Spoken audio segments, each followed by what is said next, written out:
Hi everybody, welcome back. I'm really looking forward to this video today. This was a subject that got voted for actually in a recent poll I ran. I think it was second place after navigating difficult conversations. And I'm really passionate about mindset and how we manage it in recruitment because I've suffered quite badly actually myself when I was a recruitment consultant with my own mindset struggles, and I would be lying if I said I didn't suffer with them anymore, because I do. And I will be honest throughout this video with any stories I've got. But yeah, when this came up as a one that people wanted to see, I was quite happy to cover it because this is something that I really think is important. Whether you're new to recruitment or in management, this can affect you. So that is the theme for today's video.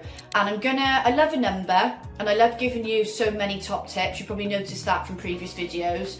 So I've whittled it down to five top tips. Now, I probably could do 10 or 20, to be honest with you, but I do understand that when you are dealing with mindset struggles, when you're inundated with advice and tips, it can in itself be overwhelming, and that can cause more mindset challenges. So I kind of narrowed it down to 5. Sorry, I was just checking it wasn't 4 then. Yes, 5, to make it easy for you to digest and take the tips on board and use them straight away. And these are all things, by the way, that I have either done as a consultant and they worked, or that I still do now to help me.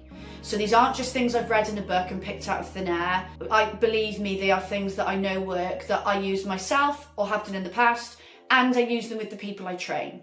So just to put you at ease. Before I start, just a quick reminder to subscribe to the channel. I would so much appreciate it. I know I get a lot of viewers that aren't current subscribers, so hit that button, subscribe, and you will get notified about all my new content, and there is a lot of it and it is varied. Also remember to connect with me, Instagram, YouTube, I've got Facebook as well.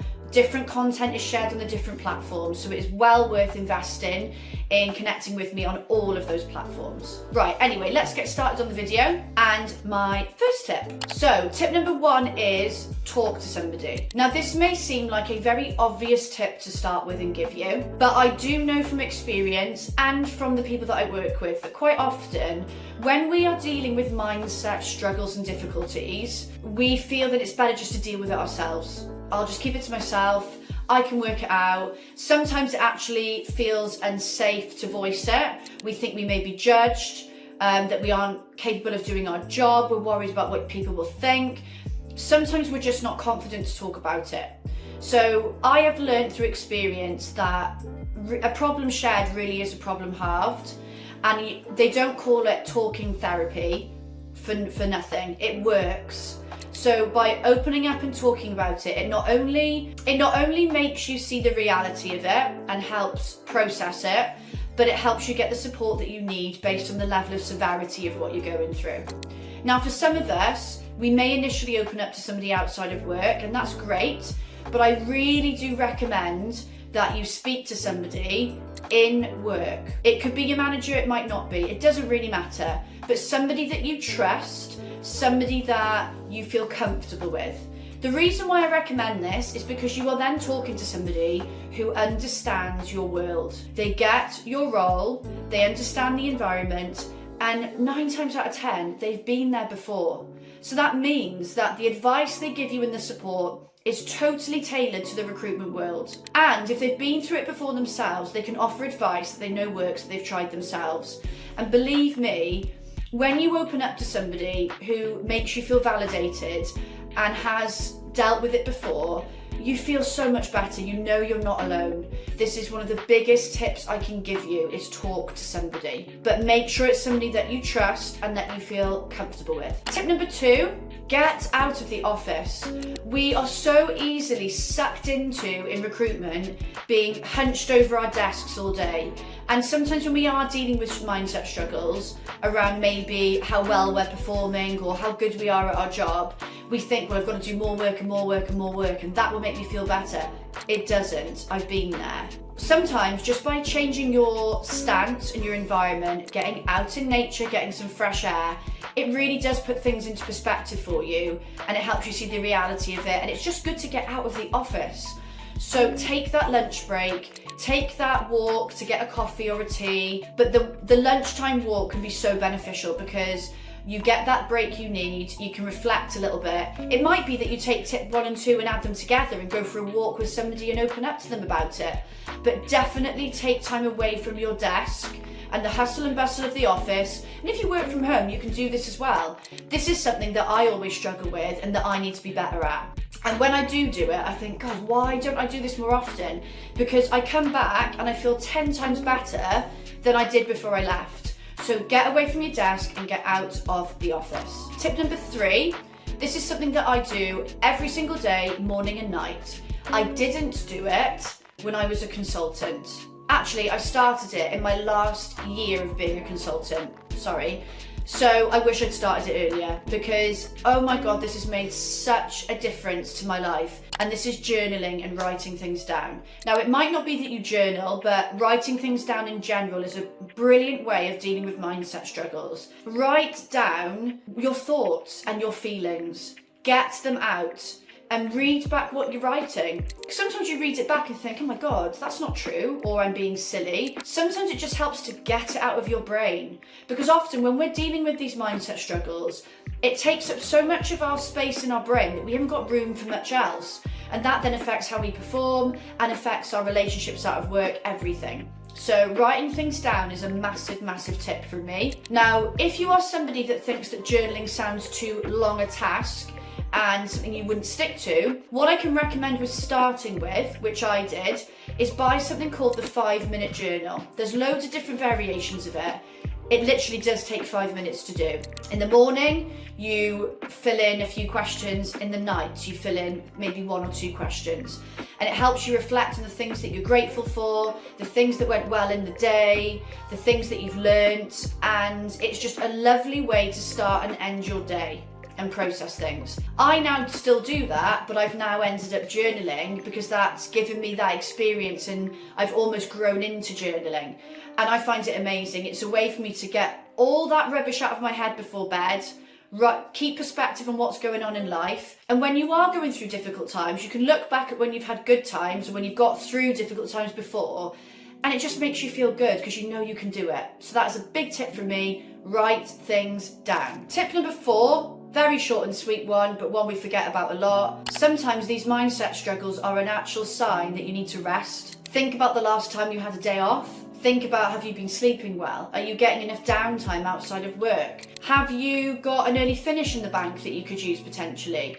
Again, when we're going through these times, we often feel like I must get into work, I must stay in work, but let's be honest, sometimes it's because you need a bloody rest, you're knackered. So reflect on that and how your body's feeling. Take that day off if you need to, get some sleep, do things that make you relax and make you feel good, and come back fresh the next day or on the Monday, raring to go and performing at your best. Tip number 5, and I think this is the biggest one for me, let your feelings guide you. Now, usually, if you are having negative feelings and thoughts and as a result, feeling not great, there's different ways we can describe it, down, stressed, demotivated, frustrated, there's lots of different feelings we can get. That is a sign from your body that you're not where you should be, essentially.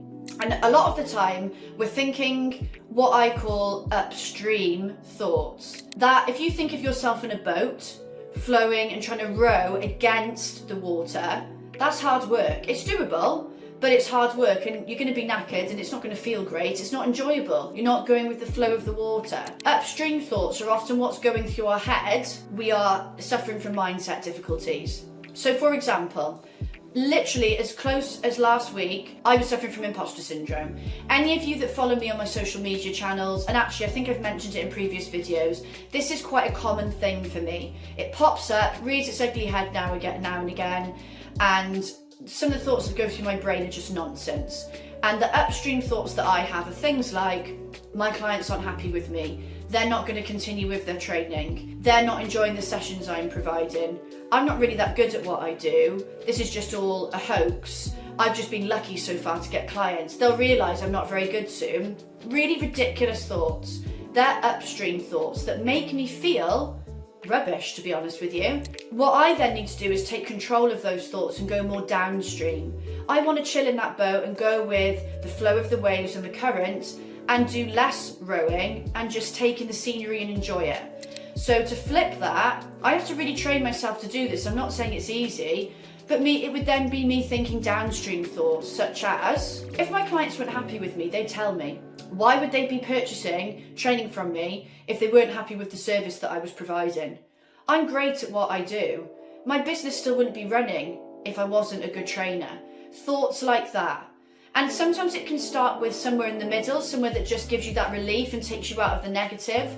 But it's about saying nicer things to yourself. And you might want to incorporate this with the tip I gave around writing things down. You might write out more downstream thoughts. You may incorporate it with tip 1 and speak to somebody to help you get into more of those positive downstream thoughts. But watch your feelings, because if you're feeling off, you're not where you're meant to be, and you can take control and change that. So it's about changing your mindset into more positive, free-flowing thoughts to give yourself that relief and help yourself feel better. I really hope you enjoyed the video today. These are all things, as I said, that I try myself. I've used it in my career or wish I had, and now use it with the people I train. You've got to speak to somebody if you're not feeling great, and if that person is me, reach out to me, because I do not want anybody struggling in silence. There's no relief in it, and it's not pleasurable, and I've been there myself. So please reach out to me if you feel you cannot talk to anybody else. Thank you so much for watching today. Remember to hit subscribe.